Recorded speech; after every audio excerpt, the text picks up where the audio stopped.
Mae'n job. Mae'n job, Sion. Ta ti'n licio'r job?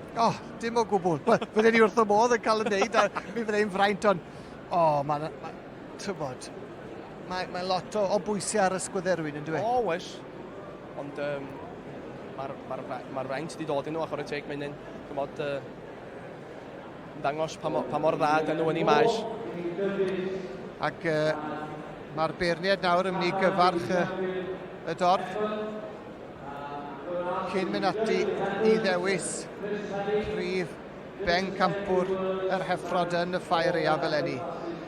A gewn ni weld felly beth sydd gan y ddoi weid yn y man. A Chris Penny sydd ar y meicroffon yn gyntaf. Firstly, I'd like to thank the Royal Welsh Society. I'd like to thank the Royal Welsh Society for giving me the honour and privilege of judging here this year. I thank Peter and the stewards for keeping the ring moving freely yesterday. Did a tremendous job, and it wouldn't be like it without you. Thank all the exhibitors for presenting their cattle to the highest standards, and thanks for making my job pretty damn difficult in a few classes. I'm very happy with my first prize heifers. I think they're a tremendous lineup and a credit to all the exhibitors here.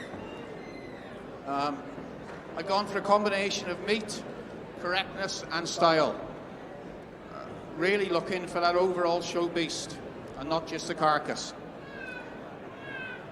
Thank you very much, and we'll now go and tap out the champion in reserve.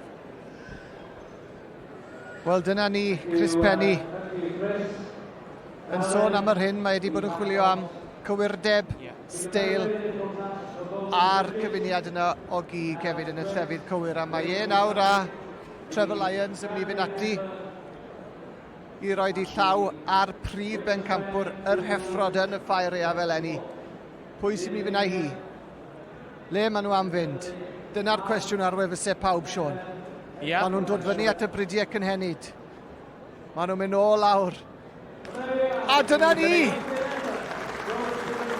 Prif 36, Tibbet. Read all about it. Yr heifer ddi wedi mynd â hi.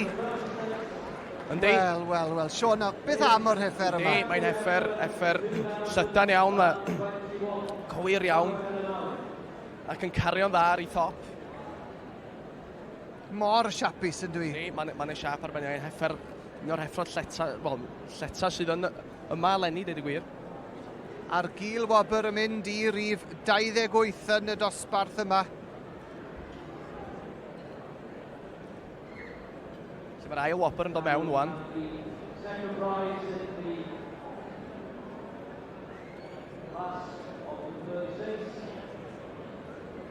A dyna chi lun arbennig ohoni. Rhif 36 yn werth i'w gweld. Wedi cael ei wneud i fyny gen Gerwyn, Graig Goch, sy'n ffrind da i Paul Tippett. Mae yn edrych yn dda iawn chwarae teg. Wel, Sion, diolch yn fawr i ti am dy gwmni. Gwledd a gweud y lleia nosbarth yr Heffrod, ond cofia, mae'r eidonau ar y ffordd y bys ti chi ddod, felly pa'i mynd rhy bell. Na, o'n i